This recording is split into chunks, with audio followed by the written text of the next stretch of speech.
പ്രിയരെ, ചെന്ന ടൈഡിങ്സിന്റെ അടുത്ത ലക്കത്തിലേക്ക് ഏവർക്കും സ്വാഗതം. മലയാളി സ്ത്രീകൾ സമൂഹത്തിൽ ലിംഗസമത്വം നേടുന്നതിൽ വലിയ കാൽവയ്പുകൾ നടത്തിയിട്ടുണ്ട്. ഈ നേട്ടങ്ങൾ ഒരു ഫെമിനിസ്റ്റ് പ്രസ്ഥാനത്തിൻ്റെ പിൻബലത്തിലൂടെയല്ല, മറിച്ച് കൂടുതൽ ജൈവികമായ ഒരു രീതിയിലൂടെ എന്നതാണ് ഇതിൻ്റെ പ്രത്യേകത. വിദ്യാഭ്യാസം, പരലോകവുമായുള്ള സമ്പർക്കം, സാമ്പത്തിക സ്വാതന്ത്ര്യം എന്നിവ ഈ നേട്ടങ്ങളുടെ പിന്നാമ്പുറങ്ങളാണ്. പഠനത്തിനും ജോലിക്കും വേണ്ടി അവർ വീടുകൾക്ക് പുറത്തേക്ക്, പ്രത്യേകിച്ച് വികസിത രാജ്യങ്ങളിലേക്ക് കാലെടുത്തു വെച്ചപ്പോൾ ആ രാജ്യത്തെ സ്ത്രീകൾ ജീവിത യാഥാർത്ഥ്യങ്ങളെ എങ്ങനെ അഭിമുഖീകരിക്കുന്നു എന്ന് മനസ്സിലാക്കുകയും ആ ആശയങ്ങൾ സ്വന്തം സ്വാതന്ത്ര്യം കെട്ടിപ്പടുക്കുന്നതിന് ഉപകാരപ്പെടുത്തുകയും ചെയ്തു. ഈ മുന്നേറ്റങ്ങളൊന്നും തന്നെ ഇതുവരെ പുരുഷാധിപത്യ വ്യവസ്ഥയെ വലിയ തോതിൽ ഇളക്കിയിട്ടില്ല.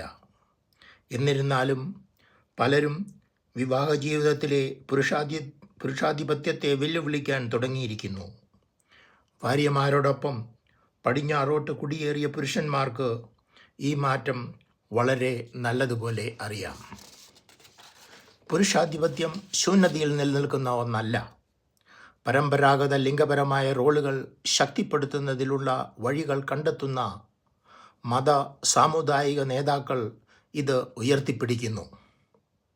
യുവതികളെ മതപരമായ പ്രവർത്തനങ്ങളിൽ നിരന്തരം വ്യാപൃതരായി നിർത്തുകയും പുരോഗമന ആശയങ്ങളുമായി ഇടപഴകുവാൻ അവർക്ക് അവസരങ്ങൾ നിഷേധിക്കുകയും ചെയ്യുന്നു. UK സീറോ മലബാർ സഭയെ നമുക്ക് ഒരു ഉദാഹരണമായി എടുക്കാം. സൺഡേ സ്കൂളുകളിലും കുടുംബ കൂട്ടായ്മകളിലും യുവജന യോഗങ്ങളിലും ആത്മീയ കൺവെൻഷനുകളിലും അംഗങ്ങൾ ആഴത്തിൽ പങ്കെടുക്കുന്നു. വിശ്വാസത്തെയും സമൂഹ ബന്ധങ്ങളെയും ശക്തിപ്പെടുത്താനുള്ള മാർഗങ്ങളായി ഈ പ്രവർത്തനങ്ങൾ പ്രോത്സാഹിപ്പിക്കപ്പെടുമ്പോൾ അവ മറ്റൊരു ഉദ്ദേശവും പൂർത്തീകരിക്കുന്നു.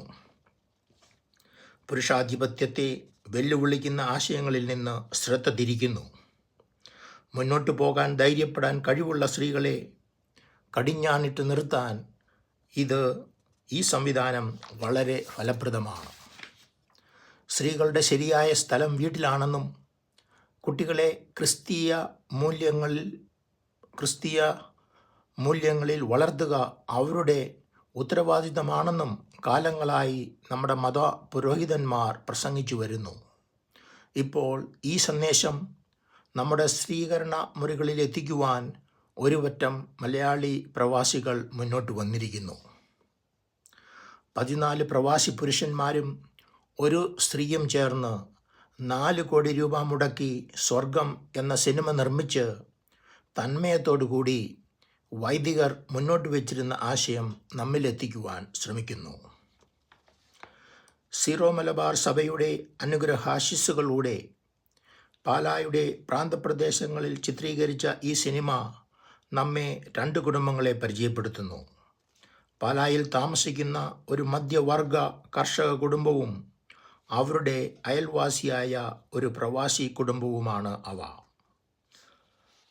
പ്രാദേശിയുടെ കുടുംബം ഒരു സ്വർഗമായിട്ടും പ്രവാസിയുടെ കുടുംബജീവിതം ദുരിതപൂർണമായ ഒന്നുമായി ഇതിൽ കാണിച്ചിരിക്കുന്നു. വൃദ്ധസദനങ്ങളെ പ്രവാസികൾ തങ്ങളുടെ പ്രായമായ മാതാപിതാക്കളെ കൊണ്ടുപോയി തള്ളുന്ന ഒരു ഇടമായി ചിത്രീകരിച്ച് അപലപിക്കുന്നു.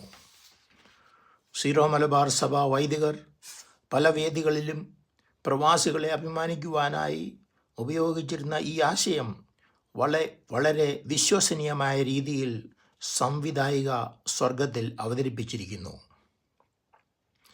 പ്രാദേശിക കുടുംബത്തിലെ ഭാര്യയായ സിസിലി പരിശീലനം ലഭിച്ച ഒരു നേഴ്സാണ്. ഒരു വീട്ടമ്മയുടെ ജീവിതം തിരഞ്ഞെടുത്ത അവൾ ആ റോളിൽ പൂർണ്ണ സംതൃപ്തയാണ്. സന്ദേശം: വീട്ടമ്മമാർ സ്വർഗത്തിൽ പ്രവേശിക്കപ്പെടും. ഏതൊരു പുരോഗമന മലയാളി സ്ത്രീക്ക് മാത്രമല്ല, പുരുഷന്മാർക്കും ഈ സിനിമ കാണുന്നത് നിരാശാജനകവും ശ്വാസം മുട്ടിക്കുന്നതുമായ ഒരു അനുഭവമായിരിക്കും. സ്വർഗത്തെ മറ്റൊരു സമീപകാല മലയാള ചിത്രമായ ദ ഗ്രേറ്റ് ഇന്ത്യൻ കിച്ചനുമായി താരതമ്യം ചെയ്യാതിരിക്കുക അസാധ്യമാണ്. ആ സിനിമയിൽ അടുക്കളയെ നൂറ്റാണ്ടുകളായി പുരുഷാധിപത്യപരമായ അടിച്ചമർത്തലുകൾ അടിഞ്ഞുകൂടിയിരിക്കുന്ന ഒരു ഇടമായി അടയാളപ്പെടുത്തിയിരിക്കുന്നു. ഇതിലെ നായിക അതിനെതിരെ പോരാടുന്നു. ഒടുവിൽ ഭർത്താവിൻ്റെയും അമ്മായിയപ്പൻ്റെയും പിടിയിൽ നിന്നും സ്വയം മോചിതയാകുന്നു. പുരുഷാധിപത്യത്തിനെതിരായ ധീരവും കണ്ണു തുറപ്പിക്കുന്നതുമായ വിമർശനമായി ആഘോഷിക്കപ്പെട്ട ഈ ചിത്രം കാഴ്ചക്കാർക്ക് ഒരു വിമോചന അനുഭവം നൽകുന്നു. ഈ സിനിമയുടെ ഹിന്ദി റീമേക്കായ മിസ്സിസ് OTT-യിൽ ഈയിടെ റിലീസായി. ഉടനെ തന്നെ പുരുഷാധിപത്യക്കാർ അതിനെതിരെ തിരിഞ്ഞു. ബാംഗ്ലൂർ ആസ്ഥാനമായി പ്രവർത്തിക്കുന്ന ഒരു പുരുഷ സംഘടനയായ സേവ് ഇന്ത്യൻ ഫാമിലി ഫൗണ്ടേഷൻ ഇതിനെ ഒരു സ്ത്രീപക്ഷ പ്രചാരണ സിനിമയായി അപലപിച്ചു. അവരുടെ അഭിപ്രായത്തിൽ ഇന്ത്യൻ അടുക്കള ഒരു പവിത്രമായ സ്ഥലമാണ്. ഒരു സിനിമയ്ക്ക് അതിനെ എങ്ങനെ മറിച്ചു കാണിക്കുവാൻ കഴിയും?